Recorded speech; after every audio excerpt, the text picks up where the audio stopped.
Hi అండి, welcome back to my channel. Deepa, Jyoshna, Karthik, Suraj నలుగురు కూడా రెస్టారెంట్ దగ్గరికి వచ్చేస్తారు కదా. ఎవరి పనిలో వాళ్ళు ఉంటారు. ఇంకా దీపాను జ్యోష్న ఇద్దరు కూడా సీఈఓ పోస్ట్కి పోటీ పడుతున్నారు కదా. ఇంకా దీప తన పని తను చేసుకుంటూ ఉంటుంది. కానీ ఈ జ్యోష్న మటుకు ఆ దీప చేసే పనులన్నీ చెడగొట్టి లేనిపోని పనులన్నీ కల్పించి పాపం దీపని విసిగిస్తూ ఉంటుంది. దీపని చాలాసార్లు మోసం చేయాలని చూస్తుంది. మొత్తానికి కార్తీక్ ఉండటంతో దీప సేఫ్గా అలా జాగ్రత్త పడుతూ ఉంటుంది. ఇంకా దీపతో పాటు పనిచేయటానికి సూరజ్ని పెట్టుకుంటుంది కదా దీప. ఇప్పటి నుంచి సూరజ్ వచ్చేసేపాటికి దీపకి హెల్ప్ చేస్తూ ఉంటాడు.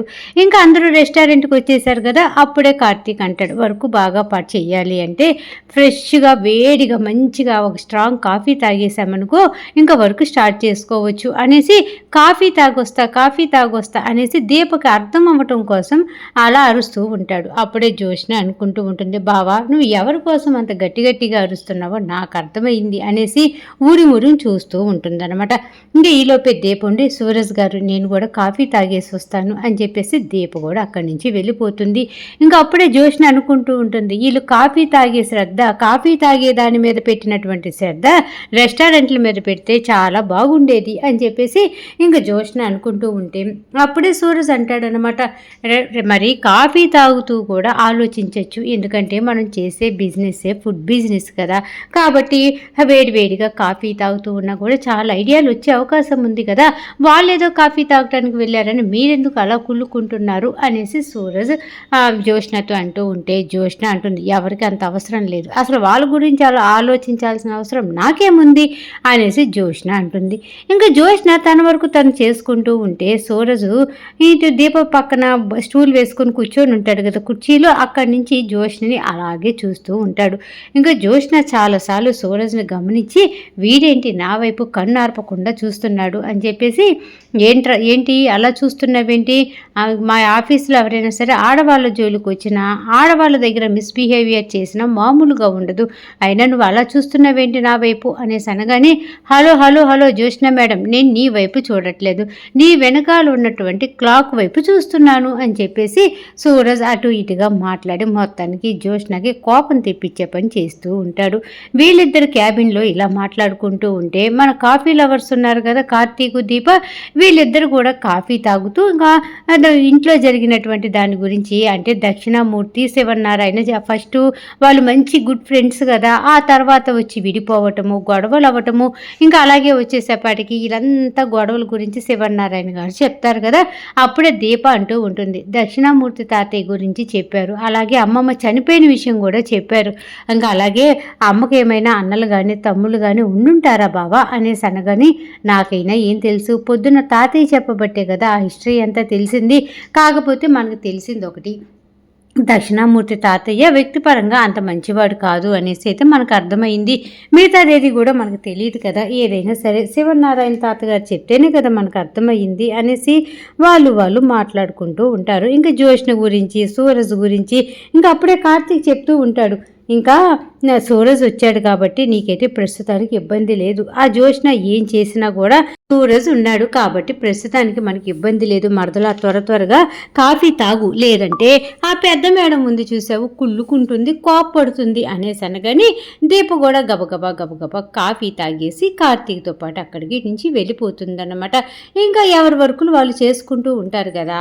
అప్పుడే కార్తీకు దీప వైపు చూసి ఏంటి వర్కులు ఎంతవరకు వచ్చాయో అనేసి అనగానే జ్యోష్న అంటుంది, ఇదిగో నువ్వు ఎక్కువగా అటువైపే ఆలోచనలు పెడుతున్నావు, నా వైపు ఏం ఆలోచనలు పెట్టట్లేదు, అటువైపు సపోర్ట్ పెడితే నేను ఓడిపోతాను కదా, కాబట్టి నువ్వు నాకు ఇప్పుడు పియ్యేవి కాబట్టి నాకు నువ్వు హెల్ప్ చేయాలి అంతే తప్ప ఎదర వాళ్ళకి వెనక వాళ్ళకి కాదు బావా, నువ్వు రా ముందు వచ్చి ఇక్కడ కూర్చో అని చెప్పేసి కార్తీక్ని పిలుస్తూ ఉంటుంది జ్యోష్న.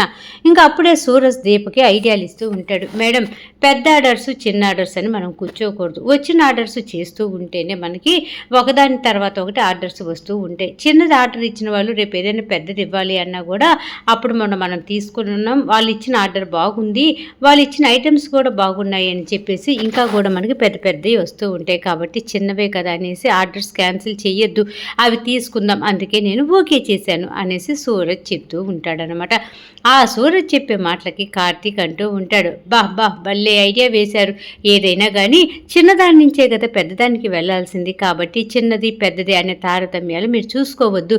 ఏది ఆర్డర్ వస్తే అది తీసేసుకోవటం, దాన్ని టయానికి అందించేయటం, అదే ముందు మనకు ఉన్నటువంటి ఆలోచన అని చెప్పేసి ఇంకా సూరజ్, కార్తీక్, దీప వీళ్ళందరూ ముగ్గురు మాట్లాడుకుంటూ ఉంటే జ్యోష్న కోపం వస్తుంది. కార్తీక్ మీద ఎగురుతుంది. మొత్తానికి కార్తీక్ జ్యోష్న దగ్గర కూర్చొని ఉండుంటాడనమాట. ఇక్కడ ఇలా జరుగుతూ ఉంటే రెస్టారెంట్లో ఏదో గొడవ అవుతుందని చెప్పేసి గబగబా ఒక వర్కర్ వచ్చి ఈ కార్తీక్కి అక్కడ కూర్చున్న వాళ్ళందరికీ చెప్పిపోతాడనమాట. ఇదేంటి అక్కడ గొడవ ఎందుకు జరుగుతుంది అని చెప్పేసి అందరూ కూడా బెత్తరపోయి గొడవ ఎందుకు అవుతుంది అసలు అనేసి అనుకుంటూ ఉంటారా. ఇంకా ఈలోపే ఆ బాబా పద త్వరగా వెళ్దాం అనేసి కార్తీక్ తోటి దీప అంటూ ఉంటుంది. అప్పుడే జ్యోష్న అంటుంది, పదండి నేను కూడా వస్తా అనేసి అనగానే, అవసరం లేదు, నువ్వు వస్తే గొడవని ఇంకొంచెం పెద్దది చేస్తావు, తగ్గించే ప్రయత్నమే చేయవు, కాబట్టి మేము వెళ్ళి ఆ గొడవ ఏంటో కనుక్కొని వస్తాం అని చెప్పేసి కార్తీక్ అంటాడనమాట. అప్పుడే జ్యోష్న అంటూ ఉంటుంది, ఇదిగో ఇప్పుడు ఈ ఆఫీస్లో నాకు కూడా నేను పార్ట్నర్ని, కాబట్టి ఈ రెస్టారెంట్కి సంబంధించిన ఏ విషయంలో అయినా సరే నాకు జోక్యం ఉంటుంది బావా, కాబట్టి పదండి వెళ్దాం అని చెప్పేసి జ్యోష్న కూడా వెళ్తుంది. అసలు ఏంటి గొడవ, ఎందుకు ఇంత రచ్చరచ్చ చేస్తున్నాడు ఒక అతను అని చెప్పేసి కార్తీక్ ఆరా తీయటం స్టార్ట్ చేస్తాడు. అసలు ఏమైంది, నువ్వెందుకు ఇలా గొడవ చేస్తున్నావు అనేసి అతన్ని అడగగానే, హలో బాసు, ఇక్కడ ఎవడేం గొడవ చేయటానికి రాలేదు, జరిగింది చెప్తా విను. ఎవడైనా సరే రెస్టారెంట్లోకి వచ్చేది ₹1 ఎక్కువైనా సరే కడుపు నిండా మంచి ఫుడ్ తిందామనే కదా, అవునా కాదా అనేసి అనగానే దీప అంటుంది, అవును, ఎవరైనా సరే ఫుడ్ కోసమే కదా రెస్టారెంట్లోకి వచ్చేది, ఇప్పుడు ఏమైందో చెప్పండి అనేసి అనగానే, నాకు చాలా ఆకలేసింది, కాబట్టి నేనేమనుకున్నాను, బిర్యానీ ఆర్డర్ పెట్టేసుకొని వేడివేడిగా తినేద్దాము అని చెప్పేసి, నేను ఆ తిండి అంటే నాకు ఆతృత ఎక్కువ కాబట్టి బిర్యానీ వచ్చిందా లపా లాగిస్తూ ఉంటే ఇదిగోండి ఇది కనపడింది, ఏంటా ఇది ఈ మధ్య జీడిపప్పు ఎక్కువ వేసినట్టున్నారు ఈ బిర్యానీలు అనేసి ఇది తీరా ఇలా చూస్తే ఇది కాక్రోచ్ అన్నమాట. అంటే నాకు అన్నంలోనే కాక్రోచ్ వచ్చినప్పుడు మీరు కూరల్లో వాటిల్లో కాక్రోచ్లు వస్తే ఏం కనపడతాయి చెప్పండి ఒకసారి. అంటే ఇప్పుడు నాకు తినే అన్నంలోనే కాక్రోచ్ వచ్చింది అనుకో, మిగతా తినే వాటిల్లో ఏమొస్తున్నాయో ఏంటియో అనేసి ఈ విషయం వెంటనే మీడియా వాళ్ళకి చెప్పాలి, జనాలందరికీ తెలియాలి అని చెప్పేసి అతను ఇంకా గ్రూపుకు సంబంధించి వాట్సాప్ గ్రూపుల్లో వాటిల్లో వీటిల్లో అంతా కూడా పంపించేసుకుంటూ ఉంటాడు. ఇంకా గొడవ మొత్తానికి కూడా అప్పుడే కార్తీక్, దీప వస్తారు కదా. దీప అంటుందన్నమాట, ఈ రెస్టారెంట్కి నేను కూడా ఒక పార్ట్నర్ని, చెప్పండి మీ ప్రాబ్లం ఏంటి అనగానే, నా ప్రాబ్లం ఏమీ లేదు, తింటుంటే కాక్రోచ్ వచ్చింది కదా, ఆ తిని నేను చచ్చిపోతే ఎవరండి నాకు రెస్పాన్సిబిలిటీ చెప్పండి ఒకసారి, అలా తినే పదార్థాల్లో ఏం కలుస్తున్నాయి ఏంటో మీరు చూసుకోరా, అసలు వండేటప్పుడు నీట్గా వండాలని కూడా తెలియదా, అది ఇది అని చెప్పేసి నోటికి వచ్చినట్టుగా మాట్లాడుతూ ఉంటాడు అతను. ఇంకా ఈలోపే ఆ నోట ఈ నోట వెళ్ళి ఆ న్యూస్ శివనారాయణ గారి దగ్గరికి వెళ్తుంది. శివనారాయణ గారు వస్తారనమాట. ఏంటి గొడవ, ఏంటి అంతా కూడా ఒక చోట చేరున్నారు అనేసి అనేలోపు అతను రెచ్చిపోతూ ఆ హోటల్ అంతా కూడా వీడియో తీసుకుంటూ ఇంకా వాట్సాప్ గ్రూపుల్స్లో మీడియా వాళ్ళకి పంపిస్తూ ఉంటాడు. అప్పటికి శివనారాయణ వచ్చి అడుగుతాడు, ఎవరు బాబు నువ్వు, ఏమైంది ప్రాబ్లం అనేసి అనగానే, సార్ భోజనం చేద్దామని చెప్పేసి హోటల్కి వచ్చాను, తీరా భోజనం తింటూ ఉంటే కాక్రోచ్ వచ్చింది, దీనికి ప్రశ్న వేస్తే ఒకరిని ప్రశ్న వేస్తే 4 జవాబు చెప్తున్నారు, నాకు సరైన జవాబు రాకపోతే మీ హోటల్ మూసేయాల్సి వస్తుంది, నేను ఇప్పుడే ఫుడ్ కమిషనర్ని పిలుస్తాను, అది ఇది అనేసి మొత్తానికి ఫుడ్ కమిషనర్ని పిలుస్తారు. ఆ ఫుడ్ కమిషనర్ని తీసుకొని దీప లోపల వండే దగ్గరికి వెళ్తుంది, అంతా చూపిస్తుంది. ఆ ఫుడ్ కమిషనర్ అంటాడు, చాలా క్లీన్గా ఉంది, ఎక్కడ కూడా డస్ట్ లేదు, ఏమీ లేదు, మరి ఈ ఫుడ్లోకి కాక్రోచ్ ఎలా వచ్చిందో నాకైతే అర్థం కావట్లేదు, నేను ఈ ఫుడ్కి సంబంధించి శాంపిల్స్ తీసుకొని వెళ్తాను, నేను త్వరలోనే అసలు ఈ ఫుడ్ తినొచ్చా లేదా అనేది వివరణ పంపిస్తాను అనేసి ఆ ఫుడ్ కమిషనర్ అంటూ ఉంటే, ఇంకా అప్పుడే అతను కాక్రోచ్ వచ్చిందని గోలగోల చేస్తూ ఉంటాడు కదా. అతను అంటాడనమాట, లేదు నాకు మటుకు అన్యాయం జరగటానికి లేదు, న్యాయం జరగాల్సిందే, ఈ రెస్టారెంట్ మూతేసేయాల్సిందే అనేసి. వాడి మాటలకి కార్తీక్కి సూరజ్కి కొంచెం అనుమానం వస్తుంది, వీడేంటి తేడాగా ఉన్నాడు, వీడి మాట తీరు కూడా తేడాగా ఉంది అనేసి. చూడండి ఫుడ్ కమిషనర్తో మేము మాట్లాడుతున్నాం కదా, నువ్వు ముందు పక్కకు పదండి, మీతో మాట్లాడేది ఉంది అనేసి కార్తీక్ అంటూ ఉంటే అప్పుడే సూరజ్ అంటాడు, కార్తీక్ నేను అతన్ని మెయింటైన్ చేయగలను, మీరందరూ కొంచెంసేపు ఇక్కడే ఉండండి అనేసి అతను హలో హలో అని ఫోన్ మాట్లాడుకుంటూ, అది కాకుండా రెస్టారెంట్ అంతా కూడా వీడియో తీసుకుంటూ అటు ఇటు తిరుగుతూ బయటికి వస్తాడు. అతని వెనకాలే సూరజ్ వస్తాడనమాట. ఇంకా సూరజ్ వచ్చి ఆ వీడియో తీస్తున్న అతనితో చెప్తాడనమాట, సార్ ఎక్సలెంట్గా యాక్టింగ్ చేస్తున్నారు సార్ మీరు అనేసి అనగాని, అదేంటి యాక్షన్ అంటున్నారేంటి, నిజంగానే నా అన్నంలో కాక్రోచ్ వచ్చింది అనేసి అనగాని, ఊరుకోండి సార్, రెస్టారెంట్ అంత నీట్గా ఉంటే కాక్రోచ్ మీ అన్నంలోకి ఎలా వస్తుంది చెప్పండి. నేను కూడా మొన్న ఒకసారి ఇలా రెస్టారెంట్ పేరు గబుగబు చెయ్యాలి, రెస్టారెంట్కి బ్యాడ్ నేమ్ తేవాలి అనేసి ఒకళ్ళు నాకు డబ్బులు ఇచ్చి ఇలా చేపించుకున్నారు, అందుకే మీరు యాక్షన్ చేస్తున్నారని నాకు వెంటనే అర్థమైపోయింది అనేసి సూరజ్ అబద్ధాలు ఆడుతూ ఉంటాడు. ఇంకా అతనేమో అవునా, నాకేంటి మేడం 10,000 ఇస్తాననింది అని చెప్పేసి నోరు జారి చెప్పేస్తాడు. ఇంకా సూరజ్ అనుకున్న విధంగానే, ఎవరు 10,000 ఇస్తానంది, ₹1,00,000 ఇస్తారయ్యా బాబు, నిన్నెవరో మోసం చేస్తున్నారు అమాయకులను చేసి, అయినా ఇంత పెద్ద పనికి 10,000 ఇచ్చేదేంది అని చెప్పేసి సూరజ్ ఇంకా అతని దగ్గర నుంచి నిజాలు రాబట్టడం కోసం ఇంకా బాగా మాట్లాడుతూ ఉంటాడు. అప్పుడే అతను అంటాడు, ఎవరో కాదు నాకు ఇచ్చింది, వాళ్ళ పేరెందుకు కానీ ఆ మనిషినే చూపిస్తా చూడండి అనేసి శివనారాయణ గారి పక్కన నిలబడ్డటువంటి జోష్నాని చూపిస్తాడు. ఆ జోష్నాని చూపించిన వెంటనే సూరజ్కి ఒక్కసారిగా షాక్ తిన్నంత పని అవుతుంది. ఏంటి ఆ పెద్ద ఆయనతో మాట్లాడుతుంది ఆ అమ్మాయేనా అనేసి అనగానే, అవును సార్ ఆ అమ్మాయి, ₹10,000 ఇస్తాను ఇలా యాక్ట్ చేయమని చెప్పేసి ఈ ఐడియా అంతా ఇచ్చింది తనే, కాక్రోచ్ ఇచ్చింది కూడా తనే అనేసి చెప్పగాని ఒక్కసారిగా బిత్తరపోతాడు సూరజ్. ఏంటి జోష్న మరీ పగబడితే ఇంత ఘోరంగానా, ఇంత చెడ్డ పేరు తెచ్చుకుంటుందా, అయినా కూడా రెస్టారెంట్ మీద కూడా ఇంత బ్యాడ్ నేమ్ తావటం కోసం, దీపం మీద గెలవటం కోసం ఇంత పని చేస్తుందా అని చెప్పేసి సూరజ్ బిత్తరపోతాడు. ఈ జోష్నతోటి జాగ్రత్తగా ఉండాలి, లేదంటే తను మంచి అనిపించుకోవడానికి ఎవరినైనా బ్యాడ్ చేయడానికి తను త్వరగానే పూనుకుంటుంది అని మనసులో అనుకొని, నిజంగానా బ్రదర్ ఆయమ్మాయేనా అనేసి అనగానే, నిజంగా సార్ ఆయమ్మాయి అని చెప్పేసి అతను చెప్తూ ఉంటే ఇంక సూరజ్ తెలివిగా ఫోన్లో వీడియో ఆన్ చేస్తాడనమాట. కాదు ఇంకేదైనా వర్క్ ఉన్నా చేస్తావా, ఈ కాక్రోచ్లైనా ఇంకేమైనా వేస్తావా అని చెప్పేసి సూరజ్ అడగగానే, అయ్యో కాక్రోచ్లేంటి పాములు ఏమన్నా వేస్తా, డబ్బులు ఇచ్చి ఏదైనా రెస్టారెంట్కి బ్యాడ్ నేమ్ తేవాలి అంటే నేను చక్కగా నటించేస్తాను, జనాలందరూ నమ్మించేటట్టుగా చేస్తాను అని చెప్పేసి అతను రెచ్చిపోయి మాట్లాడుతూ ఉంటాడు. ఇంకా సూరజ్ ఏమో ఆ వీడియో అంతా తీసుకొని దగ్గర పెట్టుకుంటాడనమాట.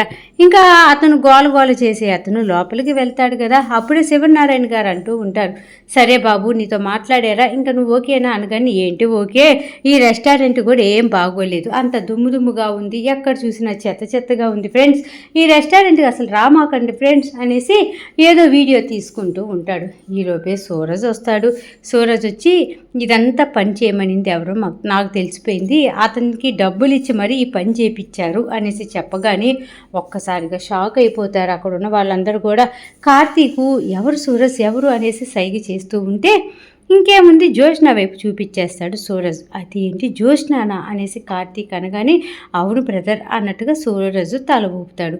దీపక్ కూడా డౌట్ వచ్చేస్తుంది, ఏంటి ఈ జోష్న నాతో పోటీ పట్టడం కోసం, నాకు బ్యాడ్ నేమ్ తేవటం కోసం రెస్టారెంట్ని ఈ పని చేపిస్తుందా, అసలు తనకి ఎంత ధైర్యం అని చెప్పేసి దీప అందరూ కూడా ఇంకా జోష్నని ఈ పని చేపించింది అన్న విషయం తెలిసిపోతుంది అన్నమాట. ఇంకా శివనారాయణ గారు ఆ గోల చేసిన అతని దగ్గరికి వచ్చి అతన్ని లాగి పెట్టి ఒక పీగుతాడు. పీకి ఏంటి 10 పైసలు పావలా కోసం కకృతిపడి మాలాంటి రెస్టారెంట్ వాళ్ళ పరువు తీసి రోడ్డు మీద కీడవాలని చెప్పేసి మీకు మీరే కాక్రోచులు అవి ఇవి తీసుకొచ్చుకొని అన్నాల్లో కలిపేసుకొని మా రెస్టారెంట్లకి బ్యాడ్ నేమ్ తెస్తారా, ఎంత ధైర్యంగా, అసలు నీ చేత ఈ పనంతా చేపించిన పేరు చెప్పు, వాళ్ళకి నా చేతితోటి ఉంటుంది అనేసి శివనారాయణ గారు కోపడుతూ ఉంటే అతను జోష్న వైపు చూస్తూ ఉంటాడు. జోష్న ఏమో నా పేరు చెప్పొద్దు, నా పేరు చెప్పావంటే నువ్వు అయిపోతావు అని చెప్పేసి సైగ చేస్తూ ఉంటుందన్నమాట. ఇంకా అప్పుడే సూరజు అతన్ని కొట్టి, ఇదిగో అడుగుతున్నారు కదా సార్, పెద్ద సారు, ముందు నీతో ఈ పని చేయమని చెప్పింది ఎవరు చెప్పు అని చెప్పేసి సూరజ్ అంటూ ఉంటాడు. కార్తీక్ కూడా, ఇదిగో ఇది మా పరువు ప్రతిష్టకి ప్రాణాలకు సంబంధించిన విషయం, ఒక రెస్టారెంట్ మూతబడితే అది ఎంత చెడ్డ పేరు వస్తుంది ఆ రెస్టారెంట్కి, మళ్ళీ తనకి మంచి పేరు వచ్చేదాకా జనమందరం ఎంత కష్టపడాలో తెలుసా, ఒక రెస్టారెంట్కి మంచి పేరు రావడానికి ఎన్ని సంవత్సరాలు పడుతుంది, కానీ ఆ రెస్టారెంట్కి చెడ్డ పేరు తేవటానికి నీలాంటి ఒక చీడ పురుగు చాలు, ముందు ఇక్కడి నుంచి వెళ్ళు అని చెప్పేసి అతన్ని కొట్టి చంపల మీద రెండు బాదులు బాది అక్కడి నుంచి పంపించేస్తారనమాట. ఇంకా అప్పుడే శివనారాయణ గారు అంటూ ఉంటారు, సూరజ్ నువ్వు నిజంగా చాలా గ్రేట్ అయ్యా, నువ్వు ఆ ఫోన్లో వీడియో తీసుకోవటం వల్ల అతని దగ్గర మనకు తగ్గట్టుగా మనం మంచిగా చేయటం వల్ల ఇవాళ రోజు మనం రెస్టారెంట్ పరువు పోగొట్టుకోకుండా కాపాడగలిగాం అని చెప్పేసి శివనారాయణ గారు సూరజ్ని మెచ్చుకుంటారు. ఇంకా సూరజ్ ఏమో జ్యోత్స్న వైపు అలాగే ఉరిని చూస్తూ ఉంటే జ్యోత్స్న అనుకుంటూ ఉంటుంది, ఇప్పుడు ఈ సూరజ్కి నా పేరు తెలియదు, ఒకవేళ నా పేరు తెలుసుంటే సూరజే తన నోటి వెంట ఈ రెస్టారెంట్లో ఇలాంటి పని చేపించింది జ్యోత్స్ననే అని చెప్పేసి చెప్పేసేవాడు కదా, కాబట్టి ఆ దొంగోడు మొత్తానికి నా పేరు చెప్పినట్టు లేడు, అందుకే ఈ సూరజ్కి నా పేరు తెలియలేదు అనేసి ఏదో ఆలోచనలో పడుతుంది. ఈరోజు ఎపిసోడ్ అయిపోయిందనమాట.